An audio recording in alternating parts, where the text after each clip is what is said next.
বুমরা ইয়র্কারি করতে চেয়েছিলেন, সেটা অনুমান করে আশুতোষ শর্মা এক হাঁটু গেড়ে নিচু হয়ে সুইপ করে বল পাঠালেন স্কোয়ার লেগ দিয়ে গ্যালারিতে। গোটা স্টেডিয়াম তখন হা করে তাকিয়ে।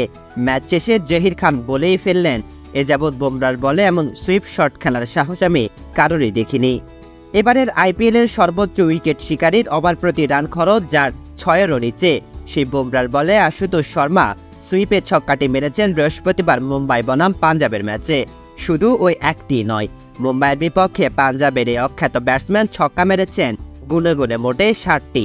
মুম্বাইয়ের 192 রান তারাই পাঞ্জাব মাত্র 14 রানে 4 উইকেট হারিয়ে ফেলার পরও যে শেষ পর্যন্ত মাত্র 9 রানে হেরেছে, তাতে মূল কারণ আশুতোষের 28 বলে 61 রানের অনবদ্য ইনিংস। আশুতোষের ঝড়ো ইনিংসটি মুম্বাইকে একসময় হারের পথেই দেখাচ্ছিল। সেটা কাটিয়ে উঠতে পারার পর ম্যাচ শেষে আশুতোষের প্রশংসায় ঝরেছে মুম্বাই অধিনায়ক পান্ডিয়ার কণ্ঠে। পান্ডিয়া বলেন, এই ধরনের একটি ইনিংস অবিশ্বাস্য, ওর ভবিষ্যৎ নিয়ে আমি আশাবাদী। তবে শুধু এই ম্যাচেই নয়, আশুতোষ ভবিষ্যৎ নিয়ে আশাবাদের ইঙ্গিত দিয়ে যাচ্ছেন 6 মাস ধরেই। গত অক্টোবরে ভারতের ঘরোয়া টি-20 লিগ সৈয়দ মোস্তাক আলী ট্রফিতে যুবরাজ সিংয়ের দ্রুততম 50 রেকর্ড ভেঙেছিলেন। আশুতোষ 50-র মাইলফলকে স্পর্শ করেন মাত্র 11 বলে। গত সেপ্টেম্বরে এশিয়ান গেমসে মঙ্গোলিয়ার বিপক্ষে মাত্র 9 বলে 50 ছুঁয়ে দ্রুততম টি-20 50-র বিশ্ব রেকর্ড করেছেন নেপালের দীপেন্দ্র সিং। এই তালিকায় আশুতোষের নামটা দ্বিতীয়। 25 বছর বয়সী আশুতোষ আইপিএল খেলছেন এবারই প্রথম।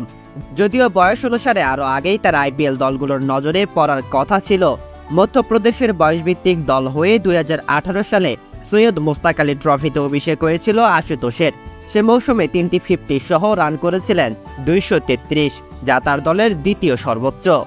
কিন্তু পরের মৌসুমে কোচ পরিবর্তন হওয়ার পর দল থেকে বাদ পড়েন আশুতোষ। সে ঘটনার বিষয়ে ক্রিকইনফোকে আশুতোষ বলেন, নতুন কোচ আমাকে পছন্দ করতেন না, আমি তখন বিষণ্ণতায় পড়ে গিয়েছিলাম। করোনা মহামারী আসার পর একসঙ্গে 20 জনের বেশি দলের সঙ্গে নেওয়া হতো না, দলের সঙ্গে থাকার সুযোগও হতো না। কোনো ব্যাখ্যা ছাড়াই দল থেকে বাদ পড়ার ওই ঘটনায় পরবর্তী 2-3 বছর খুব বাজে সময় কেটেছে বলে জানান এই ক্রিকেটার। শীর্ষ পর্যায়ের ক্রিকেটে টানা 4 বছর না খেলার পর আশুতোষের ক্যারিয়ার পুনরুত্থানে ভূমিকা রাখে রেলওয়ে। ভারতের রেলওয়ে দল তাকে 2023 সৈয়দ মোস্তাক আলী ট্রফিতে খেলায়, আর এরপরই আইপিএলের মিনি নিলামে তাকে 20 লাখ রুপির ভিত্তিমূল্যে কিনে নেয় পাঞ্জাব। ক্রিকেট ক্যারিয়ারে নতুন জীবন পা আশুতোষ এখন পর্যন্ত টি-20 খেলেছেন 18টি, এর মধ্যে তার 6-এর সংখ্যা 43টি। প্রতি ম্যাচে 2.38টি করে ছক্কা মেরেছেন আশুতোষ। এবারের আইপিএলে 4 ম্যাচে আশুতোষ 6 মেরেছেন 13টি, 76 বল খেলে রান 205, স্ট্রাইক রেট 156।